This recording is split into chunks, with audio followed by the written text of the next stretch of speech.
Okay, and this video is going to be more specific about the actual workout itself. So like I said, I've just finished watching the open announcements.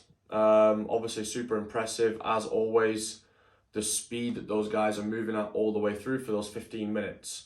I'm going to try and relate this back to sort of our RX athletes. If you are an elite athlete on our program, we have got a few elite athletes that can kind of look deep into what they did, look at split times, look at how they moved and how fast they moved, and try to replicate close to that, then that is amazing. But the majority of athletes on our program are in that sort of RX category, and won't be moving like Vellner and Krennikov all the way through the workout. The main difference is going to be probably on the cadence of the burpee pull-ups.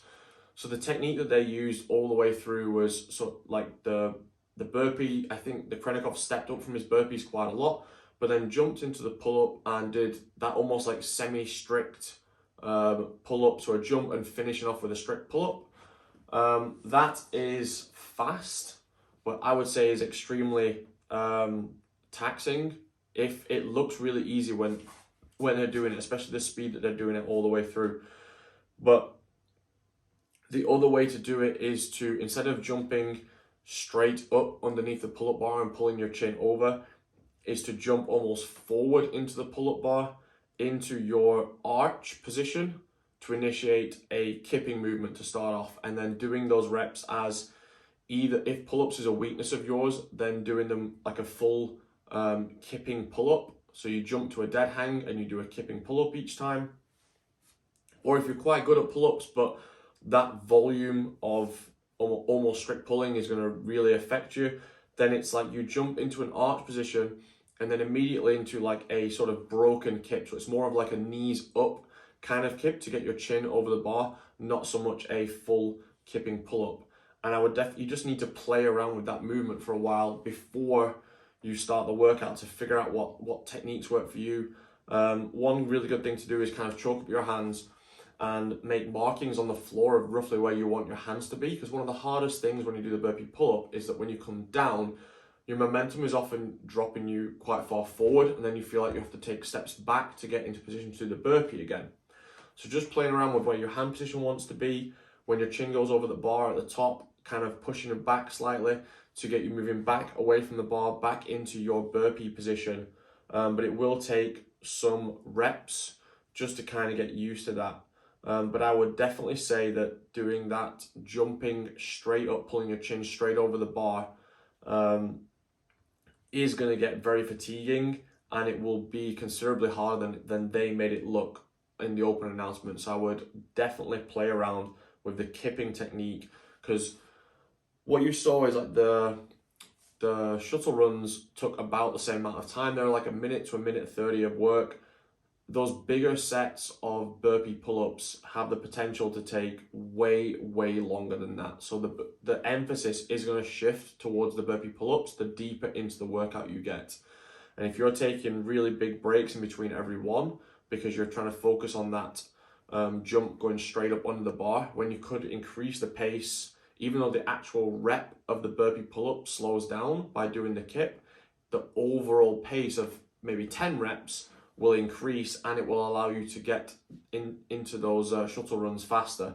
So you need to think about the overall pace over the 100 reps or whatever it is you're going to do, rather than the exact speed of every single rep. That is something more of like the very elite athletes that are following the program. You can kind of look into those details of really trying to speed up every rep, because hopefully you're not going to hit the same sort of fatigue point that most of us will hit as we get halfway through this workout. The shuttle runs, a solid steady pace all the way through. I think trying to do what Roman was doing and alternating which way you turn, so you're not always hinging to the same side, is a really good idea. So make sure you practice a little bit of that.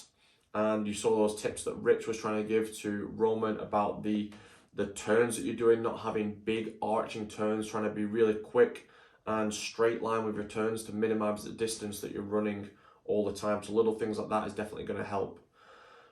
In regards to the thruster, like I said in the notes for the warm-up, you want to get yourself warm, build up The movement pattern is more, I think, is more important than how heavy you go in the warm-up. So really warming up all the positions.